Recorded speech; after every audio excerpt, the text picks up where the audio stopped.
Hello, everyone. Thank you so much for joining us today for Being Bad, applying inoculation to game design here with the Global Game Jam. I'm Jess, and I'm the events and program manager. Today's hour will cover the psychological principles behind developing inoculation games against disinformation. I'm being joined once again by Julian Neylan, who has an expertise in media literacy and around misinformation. He is an award-winning educational games designer, having worked with organizations like the UN, WHO, and NATO. He currently works with the DISARM Foundation on identifying misinformation tactics, techniques, and procedures. This webinar is all part of the Ctrl+Alt+Disinfo United with Ukraine Game Jam, which is a multi-stage international jam to create high-quality, engaging video games focused on teaching media literacy and critical thinking to increase skepticism around propaganda and disinformation. The 27-country initiative is part of the 2-year United with Ukraine Games project, which seeks to train 2,500 game developers, launch 30 impactful games tackling the topic of disinformation from around the world, and reach a public audience of over 70,000. We do have the Q&A form turned on, so any questions you have along the way, please feel free to submit them, and we will have a brief question and answer session at the end of the presentation. But first, I would like to get some audience feedback with a survey question. If you could please take a moment to answer how you would rate your knowledge of disinformation prior to this webinar, and I will activate that in just a second. Right, great. So if you see the webinar, if you're able to just quickly take a second and answer that, that would be fantastic. And otherwise, Julian, you're ready to launch. Sure. Okay. So hello, everyone. Thanks for coming. So today we're going to be talking about my experience in developing games on the topic of disinformation, particularly inoculation theory, which is the academic like psychological theory on which the games are founded and what they're meant to like how they're meant to help people exactly with disinformation. So a little bit about myself. So I'm Julian Neylan. I have a background in political science and behavioral sciences, and as well as being a serious games developer on a number of different projects. And right now I'm in more of the hardcore technical disinformation. Some of you may have seen the last talk I did, which was more about specific tactics within disinformation. So for about 3 years, I was working in serious games development. I will say our games, like we'll take a look at them, and what you might notice is that the mechanics are fairly simplistic. They tend to be more in the text-based range, but what I would say is I'd encourage you to think about games as just sort of an interactive medium, where even if it's not the most mechanically complex, you can still get people to have a certain amount of fun with even simple mechanics. But we'll get into talking about mechanics in a little bit. So first, I would just want to go over what is disinformation. So disinformation is the intentional spread of information that is false or misleading. So the first question you might have is, how do you tell if something is false?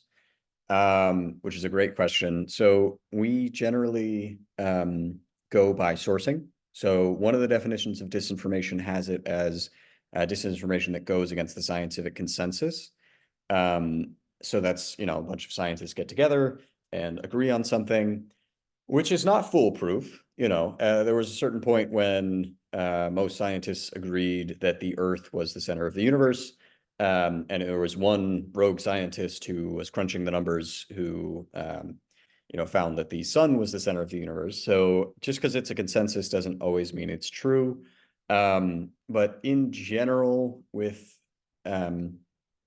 these sorts of things, the common definition is based on the sources that you have, the best estimate you can make as to what is true or false is this or that. having consulted experts or people who were, witnesses to certain events, etc., that you can prove something is true or false to the best of your ability.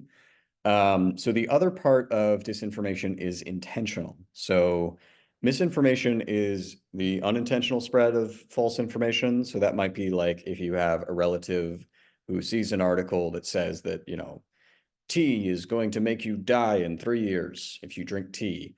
That's misinformation. They might not know it's false. They might think, oh my God, they need to save everyone I know from tea.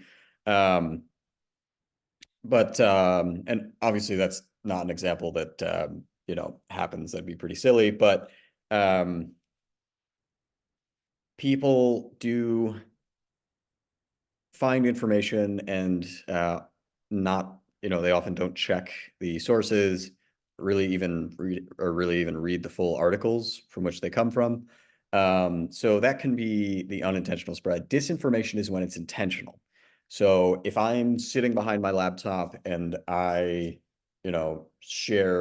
create a deep fake and spread that, that's obviously intentional, right? I had to take the time to create the deep fake versus just sharing something that was already there that I might believe. So that's kind of how we get at intention as far as disinformation. Fake news was one of the sort of original terms that people would talk about. We don't talk about that so much anymore because it's very unspecific. You can have satirical articles are fake news. Disinformation is just a bit more tailored a bit better to the problem. And something that works also even a bit better is information manipulation. So that's intentional attempts to manipulate and influence perception through manipulative tactics.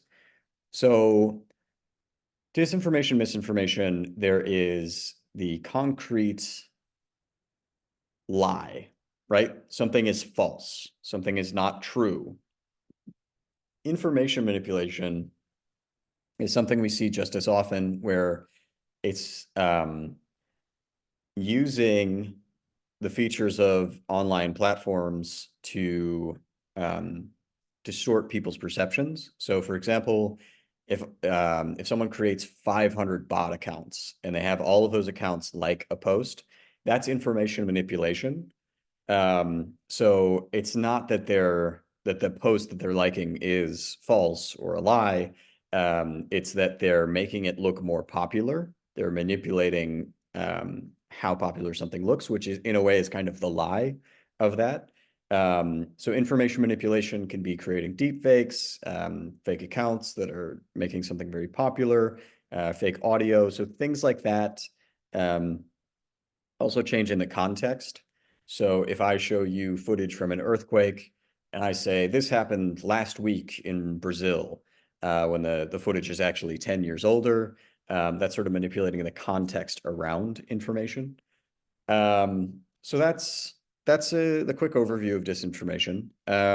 So what I would say is there are a number of different games. This is a website, Countering Disinfo.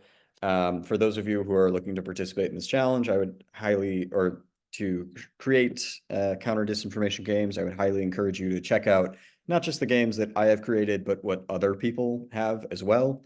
So these are the ones that I took part in. So these are predominantly browser-based games. Most of them are text-based. I'll show you a couple of examples. We develop them with often government or international organization partners. And they're meant to be serious games. So serious games and educational games are basically synonymous. And what most of them feature, especially within our counter disinformation games, were that they were browser-based. So they were easy to distribute. You could just share a link with somebody and they could play it. They didn't require any sort of hardware, because accessibility was something we were thinking about quite seriously, making sure that anybody could have access to it if they want. Because a lot of these were sort of teaching resources. So many of them had lesson plans that were developed alongside them. so that they could be used in courses. So they were easy to distribute. They were technique based. So within disinformation, you have a broad category of different techniques that people might be using online. And in these games, we generally taught we zeroed in on, maybe 4 or 5 per per game. And we'd have a chapter dedicated to learning about each technique just to make sure that everybody understood. So for example, with emotional language, that was a prominent feature of the games where oftentimes if people are trying to mess with the opinions of others online, they will use very emotional language. So they'll say, like, I can't believe that this is happening in our hometown, and they'll be very angry because what studies have shown is that angry sentiments online spread very fast.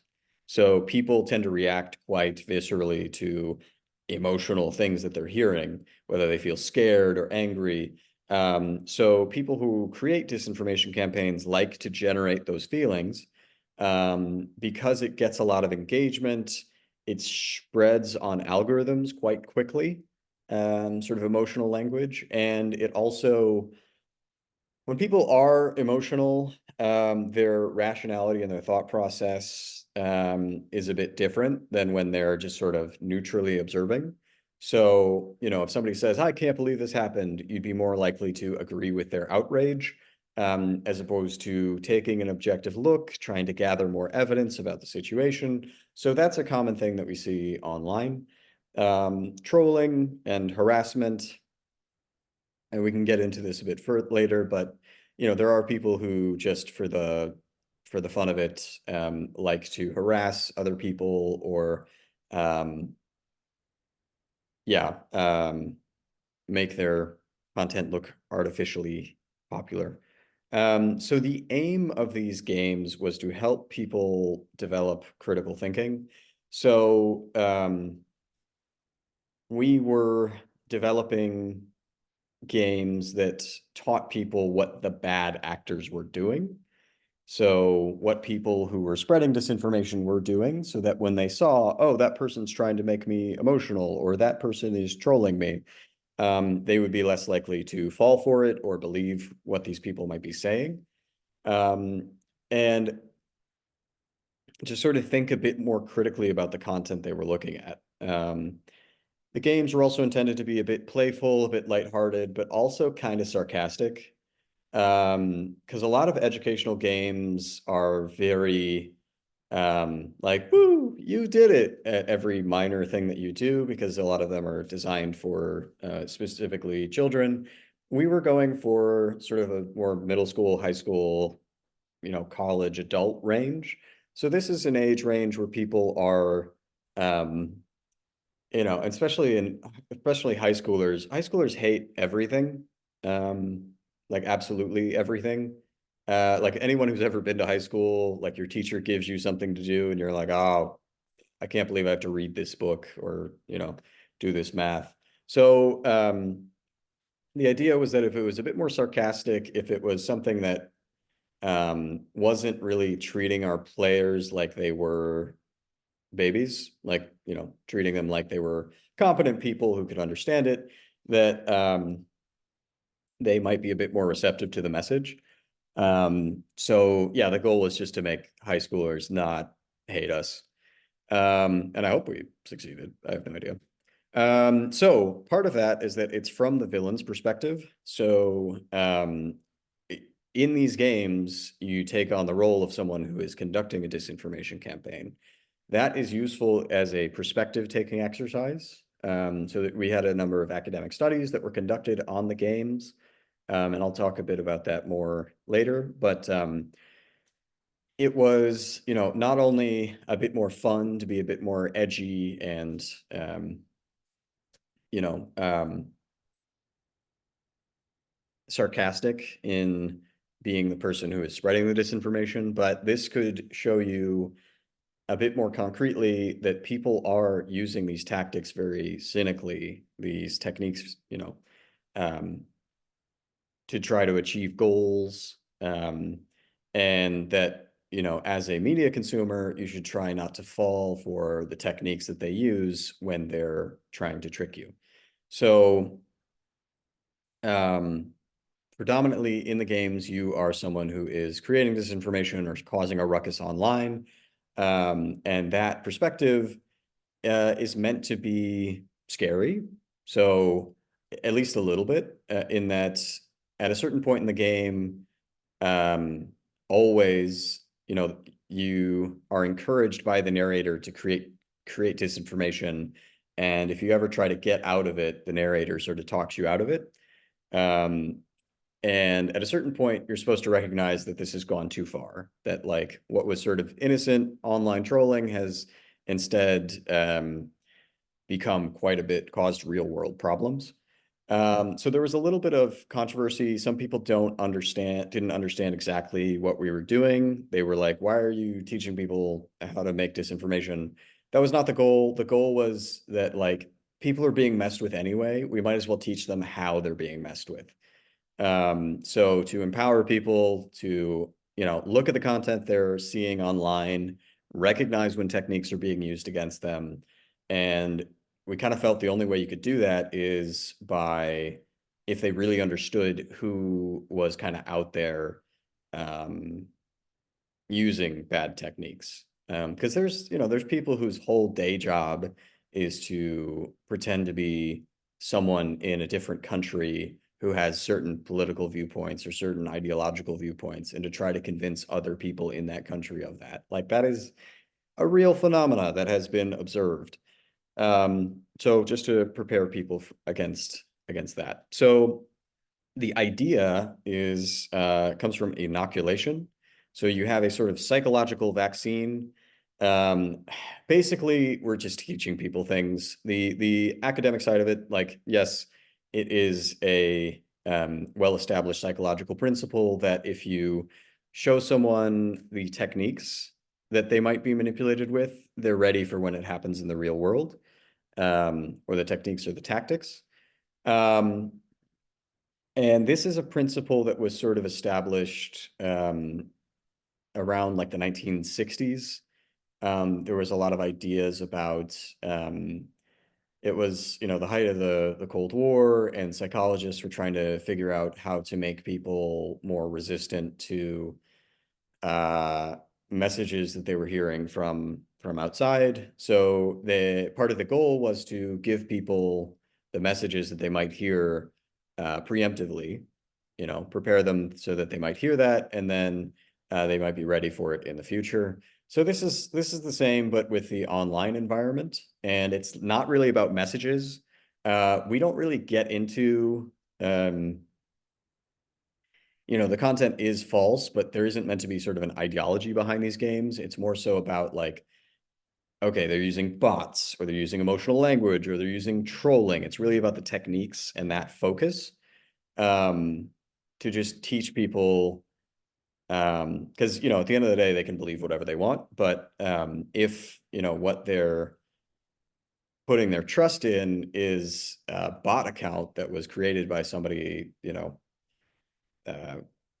500, kilometers away from their home, who is just trying to cynically use them, either as a scam or to sway their the way that they view the world, then people need to know that that's going on and how to look out for it. So that's inoculation. You give someone a little bit of expose them to the tactics that they might see online, and then they'll be prepared later to face them in the future. So this was confirmed by many studies to be effective. What we would do is we would have a pre and post survey. So before taking the game, people would take a survey on their knowledge of disinformation and their views on certain things, and then they would take a survey after they played the game, and we would see if there was an effect. I will say the effects of these inoculations,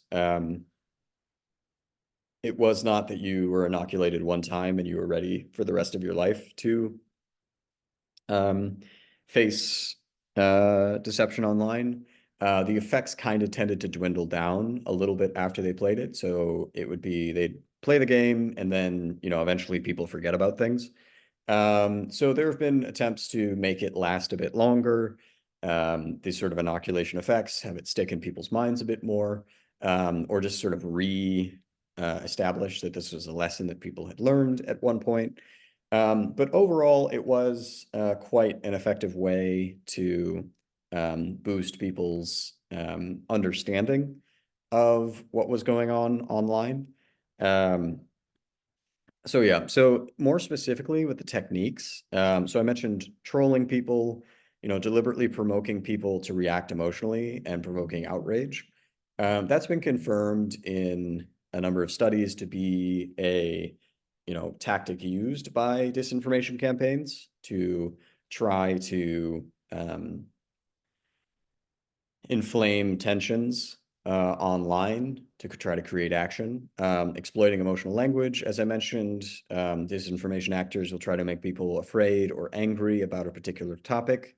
Oftentimes that topic is one that people may not have a lot of knowledge about to begin with, because it's easy. The disinformation factors find it a bit easier to mess with people if they don't already have very strong beliefs to begin with about something.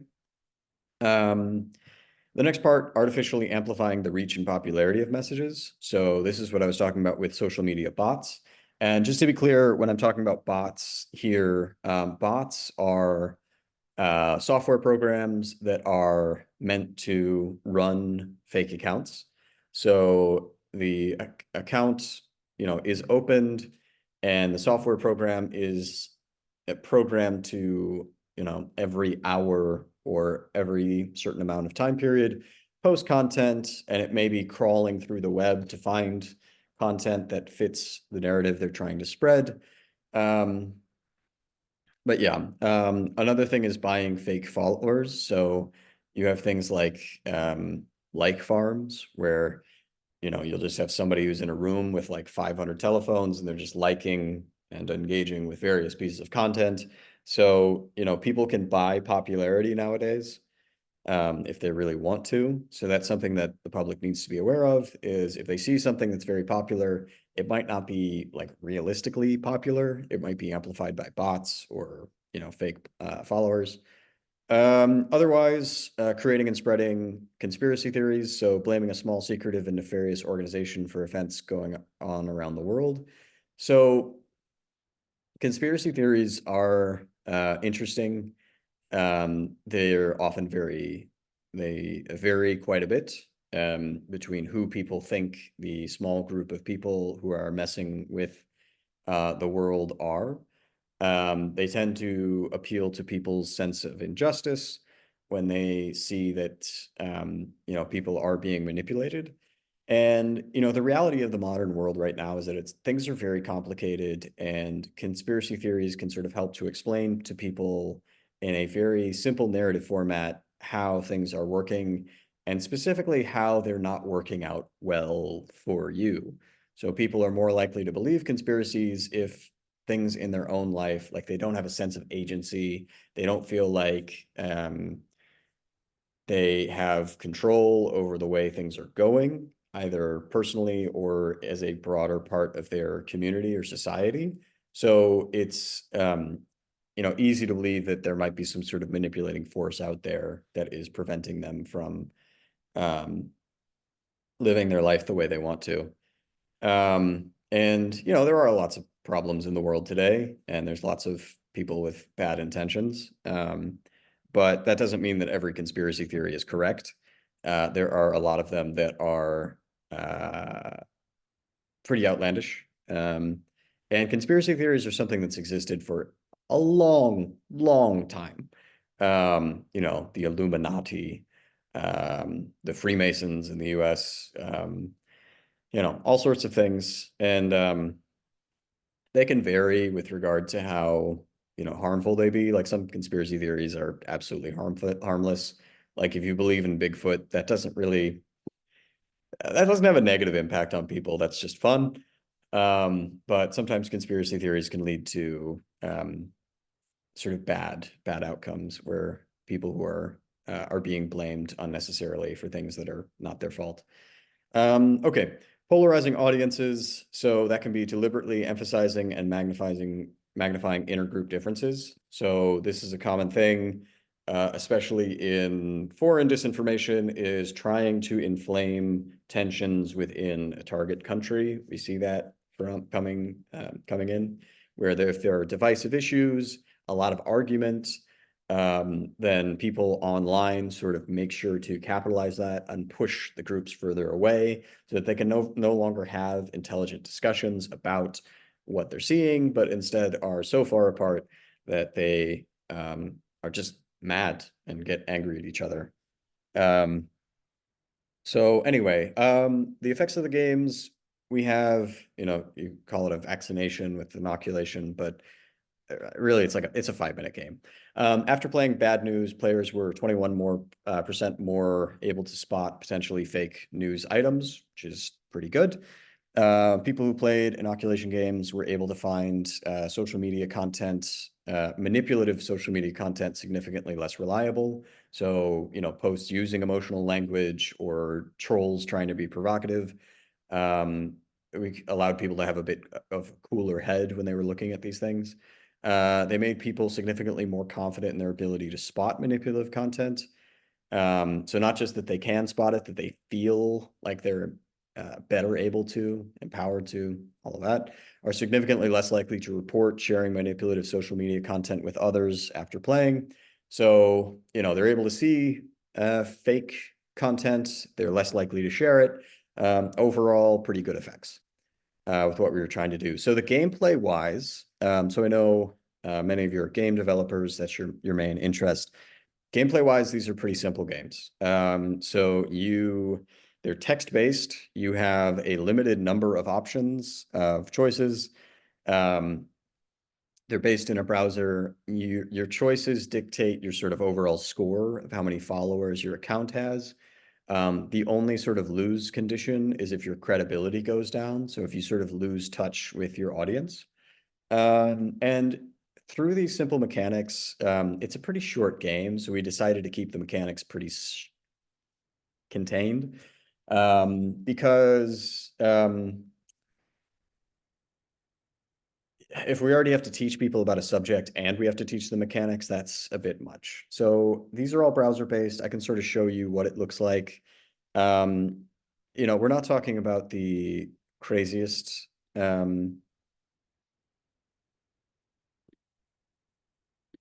content in the world, but you can sort of see how it works. So the game sort of helps you along. There's a narrator that's telling you how you should proceed. So this was Bad News. Bad News was pretty popular on like Reddit. A lot of people saw it. They had fun with it. And it was really sort of the first of this type of game, as far as I'm aware. There were others like Cranky Uncle and those sorts of things were coming around the same time. But yeah, it was actually pretty popular for a while. Partially because it was very simple, very short, and it was also kind of fun. At least I think so. It's sarcastic. It's yeah, messes with people. Harmony Square was next. This one was pretty similar. The interface was a bit different, but you can sort of see the main things. What we tried to do with these games as much as possible is put in a bunch of puns and just things that we thought were funny. And sometimes that landed with audiences. Sometimes audiences were like, what? But here's what I'll say about jokes is that if it's not funny for you, it's not funny for anybody else. And humor is actually quite effective when talking about disinformation because, typically it's like it's treated as a very serious topic and a threat to, so much of what we do. But disinformation can be just shit posting. It can be just like someone talking bullshit online. It doesn't need to be the most serious thing all of the time. So the way that you talk about it, depending on your audience, you don't have to be completely serious either. If you're talking about trolling is just messing with people. So, you don't have to be completely serious. With Cat Park, we got a bit more complex with the mechanics. So there were the choices, but there were also little mini games. I'm not going to pretend that these were the most sophisticated mini games in the world, but just little things to sort of break up the action. So there was like a, sort of a point and click element to it. There was a, choose the right words. There was a little map. So this one ended up getting a Games for Change award for best civics game. So I think it worked quite well. So I see we have a question. If it's all right, I might go to the end. But I will get to your question. So simplistic design, these are just my suggestions and you do not have to take them. These were things that worked for us. But from my understanding, you're doing this for a game jam. You're not going to have like AAA level budgets and a ton of time to create these games. So what I would say is ways to maximize what you're doing is keeping the mechanics simple so that they can focus on the content, especially if this is being used in the classroom or by people who are not gamers. That's also part of who we were trying to reach, is that our game is like, borderline a game. It's sort of also like an interactive story in some ways. But yeah, either way, make sure you have a solid core gameplay loop so that like the mechanics that you do have are clear, right? So sort of, with this credibility, if that goes down, if there's a red bar, people can tell that's not good. Followers, that's pretty intuitive. People can say, okay, that's like my score in the context of this game. So that would be my advice is, I think that we were approaching it from a very the context of what we were able to do, which was, somewhat limited compared to like a AAA studio, and trying to get sort of as engaging content as we could as possible. Okay, the other elements I would say is educational games are hard. Educational games are very hard because you have to do two things. You have to make it a game and make it fun, and you also have to educate people and make learning fun. And sometimes those goals are completely at odds. So some educational games are very shallow on the game part. It's like a textbook that you interact with. Some educational games are very light on the actual education part. So getting that right balance of hitting those correctly, I wouldn't say that we did it perfectly, but I think we did a decent job of having the different elements. So just make sure that with what you're developing, this is a pretty complex topic. So if you're able to have mechanics that, either you explain one part of the issue very, very well, or you give a broad scope to, the phenomenon.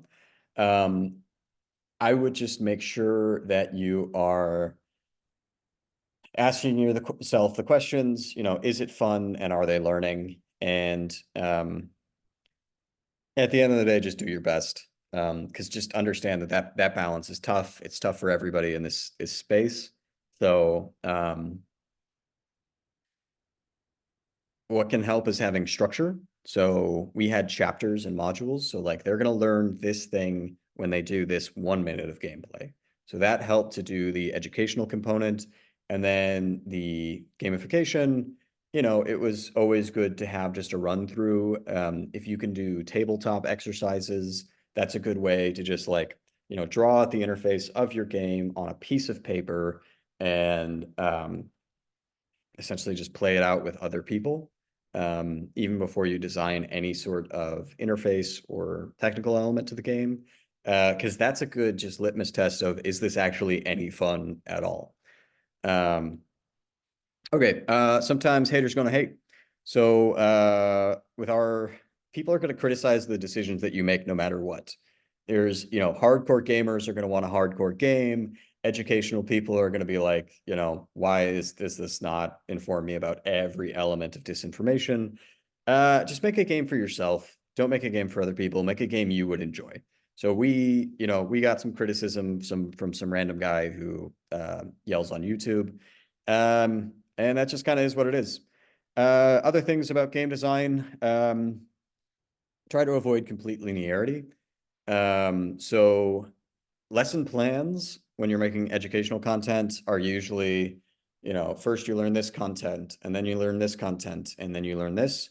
Video games, one of the fun elements is that it can vary. I will say our games were, for the most part, pretty linear, because we wanted people to make sure that they got through all of the different content and they didn't miss anything as like bonus content.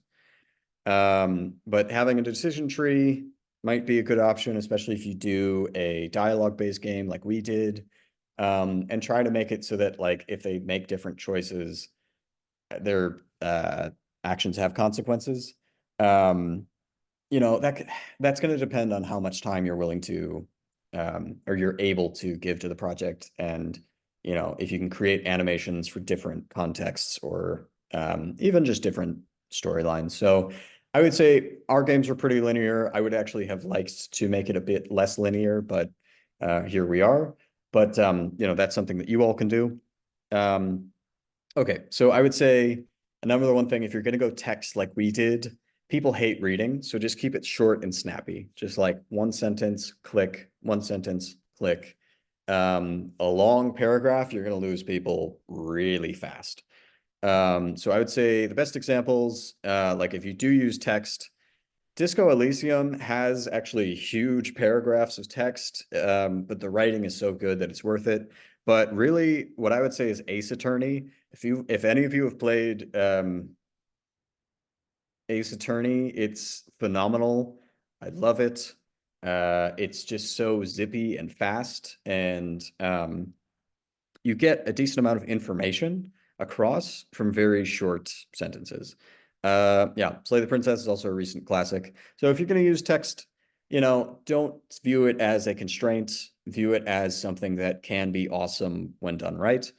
And yeah, overall, keep it simple. People don't have long attention spans to learn like a whole complex system of mechanics and also learn an entire piece of education.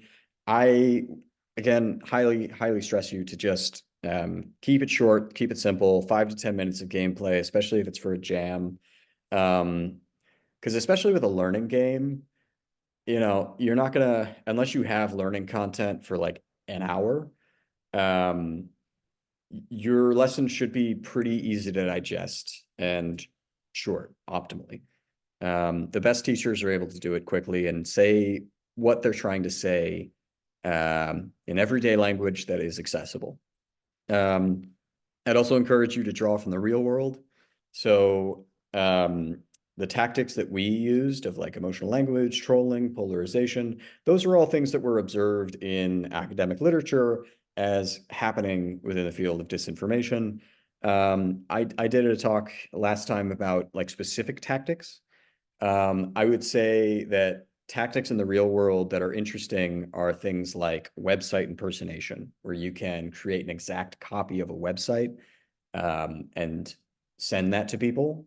Like that completely destroys how people would view news outlets. If it's an outlet that you trust and suddenly you're sent an article that isn't actually from the outlet but looks exactly like the outlet, most people are not going to be able to tell the difference because you have to read the URL. Nobody ever reads the URL. And that's a potentially quite scary tactic. But yeah, other things like AI deepfakes, deepfake video. I haven't seen games that have tackled that particularly effective, partially because in terms of that's something that's visual, right? We made something that was text-based. The concepts were more psychological. That was easier in text because you can, visualize it. But the more visual elements, you probably want more of a visual interface. So anyway, that would be my suggestion, is that like this is a real world phenomenon, draw from the real world. I think we should go to the Q&A because I see a number of questions. So yeah. Yeah, awesome. Yeah, we do have some great questions. So let me just start with this one. So Victoria asked how to successfully combine emotional disinformation techniques and keep the players comfortable. Yeah, so I would say know your audience. So we knew we were shooting for high schoolers. So, online, things get really bad really fast. So, you get death threats and threats of bodily harm and very visceral stuff. With our games, we never really got into that. If there was any sort of anger or emotional language, it was, sort of PG. So that's what I would recommend is that to convey elements of disinformation, you don't have to go to the worst example of it happening, and like specific death threats and that sort of thing. You can get at, something that's vaguely ominous, if you want to talk about that particular subject.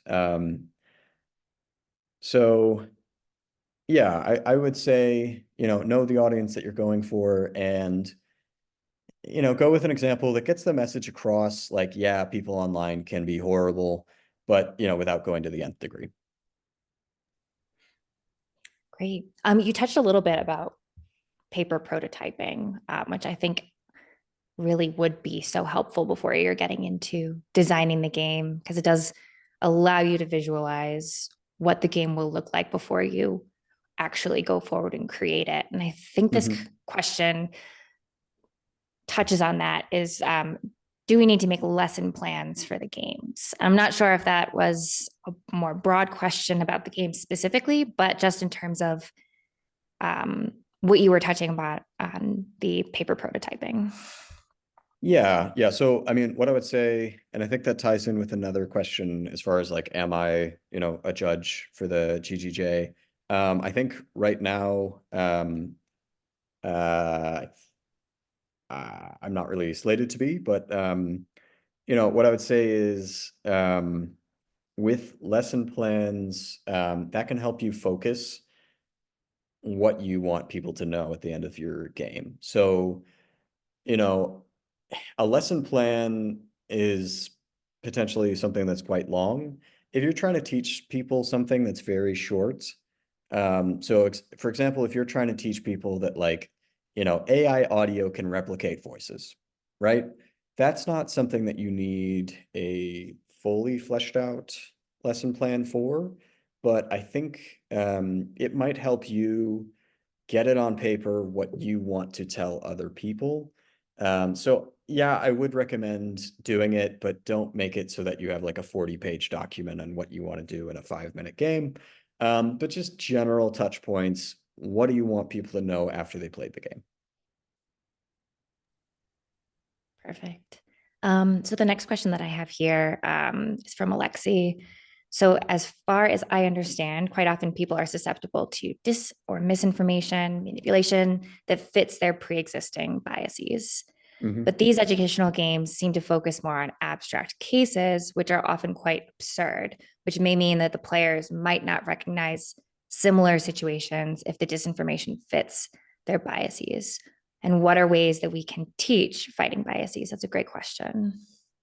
Yeah, so that is a fantastic question, Alexi. So what I would say is that the games are in very abstract and often absurd cases because these topics are quite political, and we wanted to create sort of a uh, non-real world environment for these ideas to be discussed.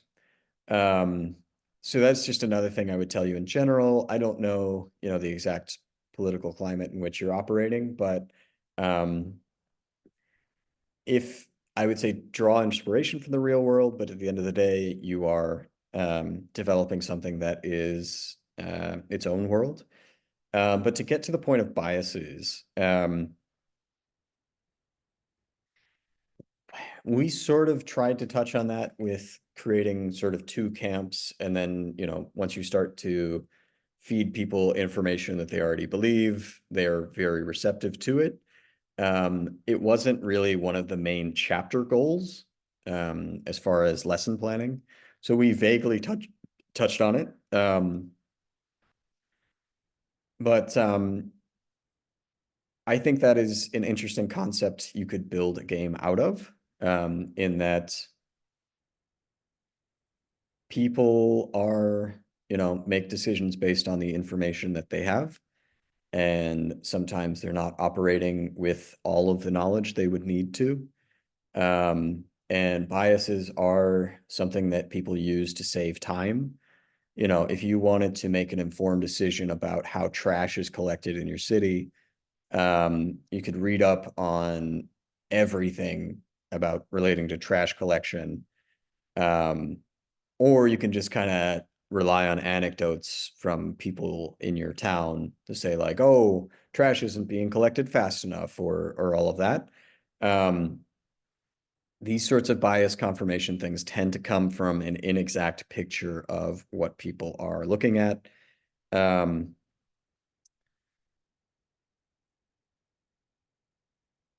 mean, the other thing you could do is,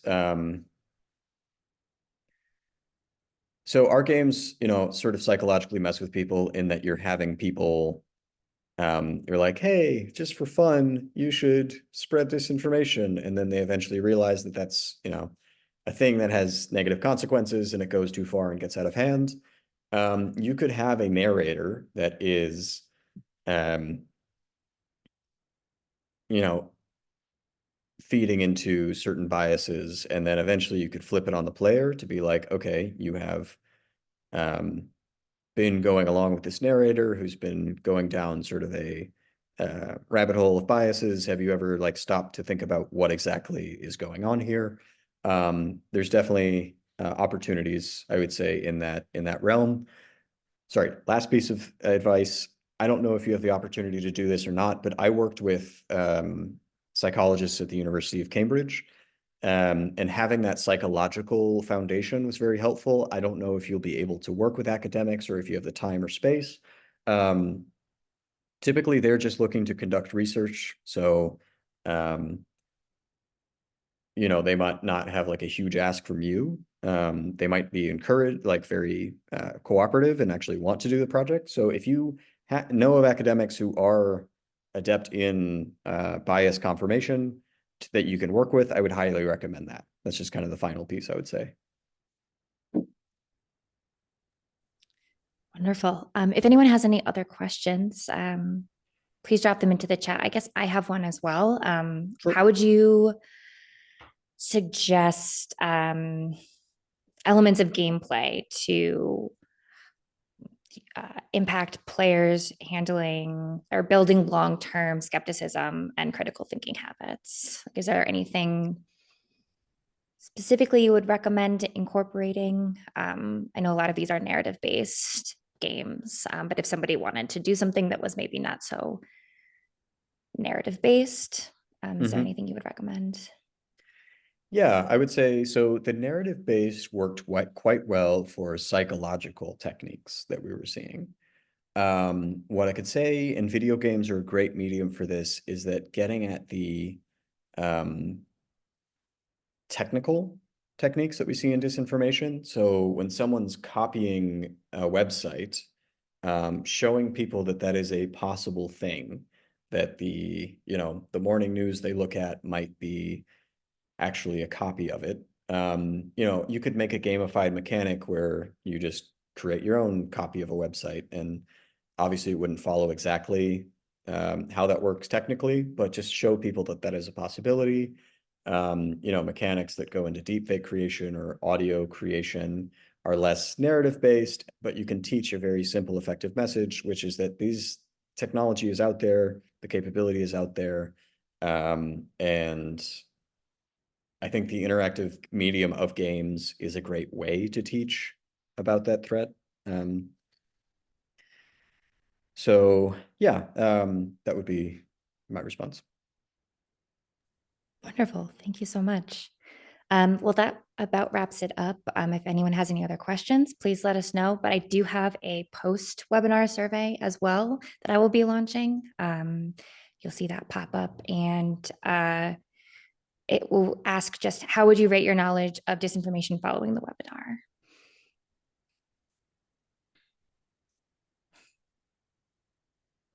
Wonderful. All right. Thank you so much, Julian. Is there any links that you would like us to share? We'll also be having this webinar available on YouTube, as well as the United with Ukraine website. Registration, for those who have not already registered, registration is currently open. And I will drop the link as well here. Sure. I'll just link my own games as just pure vanity. But what I would say is definitely check out the games that other people have made as well, as there are lots of different approaches. So that website I showed you, what is it, Countering Disinfo, I think .org or something. They have a section on all the games that have been made on disinformation. Definitely check that out. Yeah. Perfect. All right. Oh, we actually did have another question that we'll answer, and then we'll wrap this up. So the question is, how about competitive games like Mafia, Secret Hitler, Liar's Bar, etc.? Are they effective in teaching people critical thinking and manipulation techniques? Yeah, I think I think anyone who has played Mafia or Werewolf is the other version. That's a lot like witch hunts in Salem. You could draw very effective parallels between sort of mass hysteria and distrust. Anyone amongst you could be the evil. Sort of like the movie The Thing or any spy movie where they're looking out for a mole.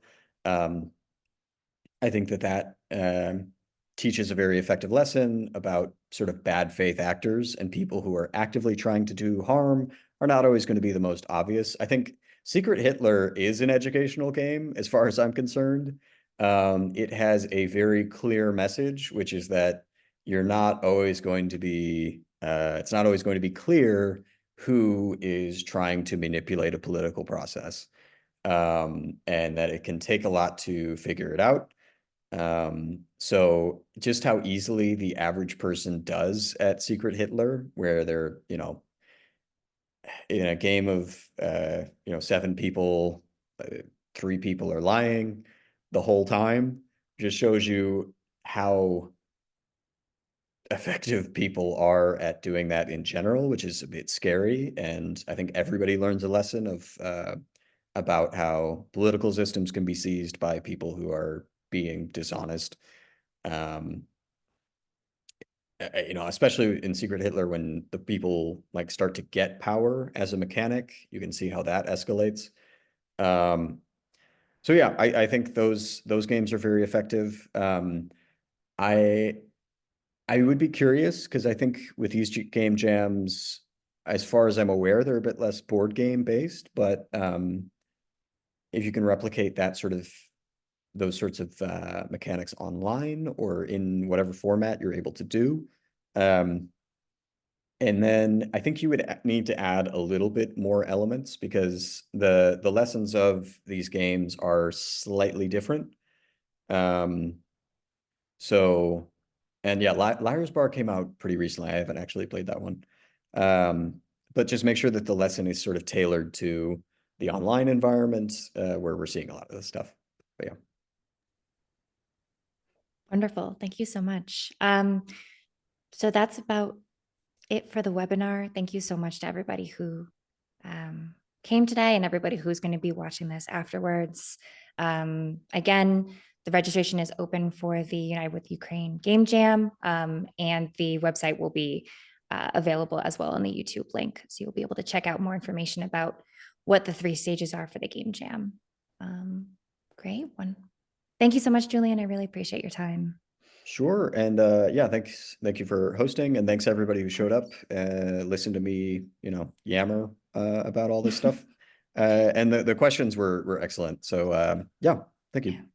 Awesome. Have a great rest of your day, everyone. All right. Take care. See you.